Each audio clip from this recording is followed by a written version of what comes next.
ദുബൈയെ ലോകത്തിലെ ഏറ്റവും മികച്ച നഗരങ്ങളിൽ ഒന്നാക്കി മാറ്റാനായിട്ട് 200 പദ്ധതികൾ ഉൾക്കൊള്ളുന്ന ഒരു വമ്പൻ സ്ട്രാറ്റജി പ്ലാന് കഴിഞ്ഞ ദിവസം ദുബൈ കിരീടാവകാശി His Highness Sheikh Hamdan bin Mohammed bin Rashid Al Maktoum അംഗീകാരം നൽകിയ കാര്യം നിങ്ങൾ അറിഞ്ഞിരിക്കും.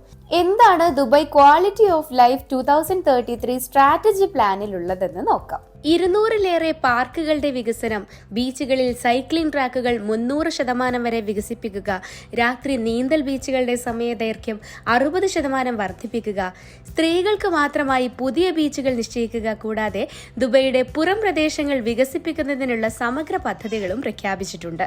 115 കിലോമീറ്ററിലേറെ കാൽനട സൈക്ലിംഗ് ട്രാക്കുകൾ നിർമ്മിക്കും. 3000-ലേറെ മരങ്ങളും ചെടികളും നട്ടുപിടിപ്പിക്കും. അൽ ഖവാനിജ് 2, അൽ ബർഷ 2 നിവാസികൾക്കായി പദ്ധതിയുടെ ആദ്യഘട്ടത്തിൽ 20-ലധികം നിക്ഷേപ അവസരങ്ങൾ സൃഷ്ടിക്കുകയും ചെയ്യും. നിലവിലുള്ള സ്ട്രീറ്റുകൾ നവീകരിക്കും. തണലിനായി മേലാപ്പുകൾ, ബൈക്കുകൾക്കും സ്കൂട്ടറുകൾക്കുമുള്ള പാതകൾ, കാൽനട യാത്രക്കാർക്കുള്ള നടപ്പാതകൾ, വിശ്രമമുറികൾ, ഫാമിലി റീക്രിയേഷൻ സ്പേസുകൾ എന്നിവ നിർമ്മിക്കുന്നത് പുനർവികസന പദ്ധതികൾ ഉൾപ്പെടുന്നു. ഇതിലെല്ലാം ഹൈലൈറ്റ് 20 മിനിറ്റ് യാത്രക്കുള്ളിൽ താമസക്കാർക്ക് ആവശ്യ സേവനങ്ങളുടെ 80% ആക്സസ് ചെയ്യാൻ കഴിയുമെന്നുള്ളതാണ്. 20 മിനിറ്റ് സിറ്റി എന്നാണ് ഈ ആശയം അറിയപ്പെടുന്നത്. ഈ പദ്ധതിയെക്കുറിച്ച് നിങ്ങളുടെ അഭിപ്രായങ്ങൾ കമന്റായി രേഖപ്പെടുത്തൂ.